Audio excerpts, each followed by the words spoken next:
এ ক্যাটাগরিতে ছিলেন দুইজন, নাইম শেখ আর লিটন কুমার দাস। আর বি ক্যাটাগরিতে ছিলেন 12 জন, অর্থাৎ এ আর বি ক্যাটাগরি মিলিয়ে টোটাল ক্রিকেটারের সংখ্যা হচ্ছে 14। দল হচ্ছে 6টা, প্রত্যেকটা দলকে 2জন করে ক্রিকেটার নিতে হবে এ আর বি ক্যাটাগরি মিলিয়ে।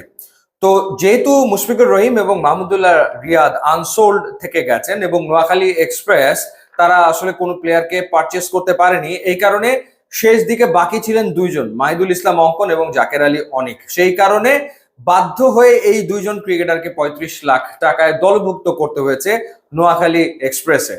তো খালিদ মাহমুদ সুজন এই দলটার কোচ, অভিজ্ঞ একজন ক্রিকেটার এবং নিশ্চয়ই তিনি নিয়ম সম্পর্কে খুব ভালোভাবে অবগত। সেটা হওয়ার পরেও কেমন করে আসলে অন্য প্লেয়ারদেরকে আর অ্যাপ্রোচ করতে পারলো না নোয়াখালী এক্সপ্রেস, এবং তারা শেষ পর্যন্ত ওয়েট করলো।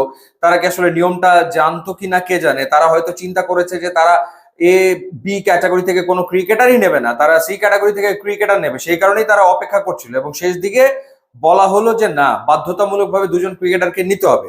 এখন তখন চাইলেও তারা আসলে মুশফিক আর মাহমুদুল্লাহ রিয়াদকে তো তখন নিতে পারছে না, কারণ তারা আগে আনসোল্ড হয়ে গেছে। বাকি 2জন, সেই 2জনকেই নিতে হবে। এটা অদ্ভুত এক নিয়মও বানিয়েছে গভর্নিং কাউন্সিল। মানে আমি যদি নিতে না চাই তাহলে আমি আসলে নিব না, আবার যেহেতু নিয়ম বানিয়েছে যে 2জনকে আমার নিতেই হবে, তাহলে তো আমি চাইলে মুশফিক আর মাহমুদুল্লাহ রিয়াদ প্রথমে আনসোল্ড ছিল, আমি আবার চাইলে কিন্তু ওই 2জনকে নিতে পারতাম। তো নোয়াখালী এক্সপ্রেস সেটাও করেনি, অর্থাৎ মাহমুদুল্লাহ বা মুশফিকের ব্যাপারেও তারা আর আগ্রহ দেখায়নি।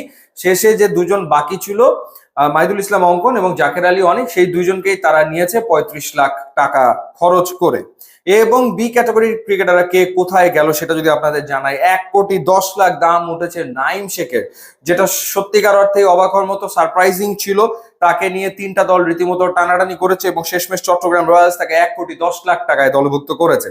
আর লিটন দাস, মানে নাইম শেখের দাম উঠে গেছে 1,10,00,000, সেই তুলনায় লিটন দাসকে তো রংপুর রাইডার্স কমেই পেয়ে গেল। 75 লাখে লিটন কুমার দাস, তিনি রংপুর রাইডার্সে খেলবেন। বাংলাদেশের টি-20 ক্রিকেটের হাইয়েস্ট রান গেটার, সর্বোচ্চ সংখ্যক 50-র মালিক, 16টা 50 তিনি করেছেন। সেই লিটন কুমার দাস 75 লাখে খেলবেন রংপুর রাইডার্সে। শরীফুল ইসলাম তাকে 44 লাখ টাকায় চট্টগ্রাম রয়্যালস দলভুক্ত করেছে। অর্থাৎ নাইম শেখ এবং শরীফুলকে টার্গেট করেছিল চট্টগ্রাম। তাওহিদ হৃদয়কে 92 লাখ টাকায় নিয়েছে রংপুর রাইডার্স। সো সেই ক্ষেত্রে লিটন এবং তাওহিদ হৃদয় রংপুর রাইডার্সে। শামীম পাটোয়ারিকে 56 লাখে ঢাকা ক্যাপিটালস নিয়েছে। পারভেজ হোসেন ইমনকে 35 লাখে নিয়েছে সিলেট টাইটান্স। 65 লাখে তানজিম হাসান সাকিবকে রাজশাহী ওয়ারিয়র্স নিয়েছে। তানজিম হাসান সাকিবকে তারা টার্গেটই করেছিল। 68 লাখে মোহাম্মদ সাইফুদ্দিনকে ঢাকা ক্যাপিটালস দলভুক্ত করেছে। খালেদ আহমেদকে 47 লাখে নিয়েছে সিলেট এবং ইয়াসির আলী রাব্বিকে 44 লাখে নিয়েছে রাজশাহী ওয়ারিয়র্স।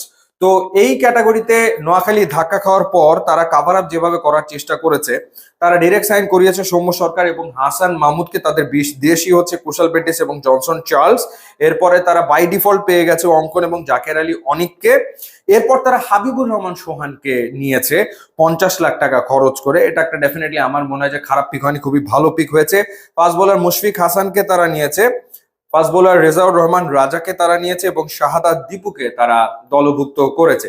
কিন্তু ওই ক্যাটাগরিতে আসলে বোঝা যাচ্ছিল না যে নোয়াখালী টার্গেট করেছে কোন প্লেয়ারকে, মানে সেই অ্যাপ্রোচটা কিন্তু বোঝা যাচ্ছিল না। যাই হোক, তারা শেষমেশ কিন্তু কাভার আপ করার চেষ্টা করেছে। এখন দেখা যাক ওভারঅল টিমটা কেমন হয়। তবে সবচেয়ে বড় ঘটনা হচ্ছে বিপিএল এর দামি প্লেয়ার নাইম শেখ 1,10,00,000, এবং শিরোনাম হচ্ছে যে জাকের আলী অনিক এবং মাহিদুল অঙ্কন তারা আসলে নিয়মের জালে পড়ে চলে এসছেন নোয়াখালী এক্সপ্রেসে। ইউটিউব ইনস্টাগ্রাম লিঙ্ক আছে, আপনারা যোগ দিলে খুবই খুশি হবো। And thanks for watching.